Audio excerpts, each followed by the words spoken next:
terletak tidak jauh dari selatan Banyumas atau tepatnya di Kabupaten Kebumen.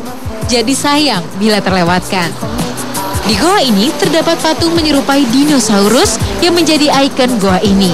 Dari mulut dinosaurus mengalirkan air yang berasal dari beberapa sendang yang berada di dalam goa ini. Patung ini terbentuk alami, sahabat Ragam. Ini menjadi salah satu daya tarik tersendiri bagi para pengunjung. Benar-benar unik kan?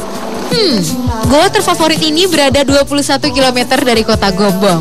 Pusatnya di Desa Jati Jajar, Kecamatan Ayah, Kabupaten Kebumen, Jawa Tengah. Nah, goa ini ditemukan pertama kalinya pada tahun 1802 oleh Ki Jaya Menawi. Dan karena pada waktu ditemukannya terdapat 2 pohon jati besar yang tumbuh sejajar di pintu masuk goa, maka tercetuslah nama goa ini menjadi Goa Jati Jajar. Dan ketika pada tahun 1812, goa ini dibuka untuk umum. Pada masa penjajahan Belanda, goa dengan panjang 250 meter ini dijadikan sebagai tempat wisata. Sedangkan saat penjajahan Jepang, goa yang tingginya rata-rata 12 meter dengan lebar sekitar 12 meter ini diberdayakan sebagai penambangan batu fosfat.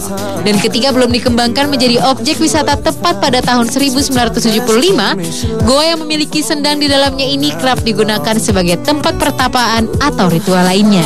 Seperti umumnya objek wisata di Indonesia, Goa Jati Jajar juga memiliki kisah yang terkandung di dalamnya, yakni legenda Raden Kamandaka atau Lutung Kasarung bersemedi di tempat ini. Dan ceritanya divisualisasikan melalui 32 patung yang dibagi menjadi 8 diorama. Tidak berhenti di situ saja. Di dalam goa ini, sahabat Ragam akan dapat menikmati hasil dari proses alam berupa stalaktit dan stalagmit yang terus tumbuh dengan ditandai adanya tetesan-tetesan air. Nampak indah bukan? Sahabat Ragam bisa terus menjelajahi setiap sudut dalam goa ini. Banyak keistimewaan yang ditawarkan. Dari objek wisata Goa Jati Jajar seperti adanya sendang-sendang yang dikeramatkan. Yang pertama adalah pusar bumi yang biasa digunakan untuk aneka macam ritual. Lanjut, Anda bisa menyelusuri sendang yang kedua, yaitu sendang Jombor. Sendang ini seperti telaga yang luas. Dan sendang berikutnya yang bisa Anda kunjungi ialah sendang Mawar. Di sendang ini banyak orang percaya bila membasuh muka dengan menggunakan air dari sendang ini, maka akan awet muda. Tak sedikit orang yang yakin, karena mereka berpedoman dari patung Dewi Nawarwulan atau Dewi Kecantikan yang berdiri dengan kokohnya di sini.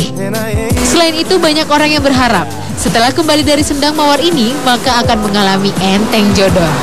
Ingin mengetahui pesona alam di dalam perut bumi? Silakan Anda datang saja ke Goa Jati Jajar.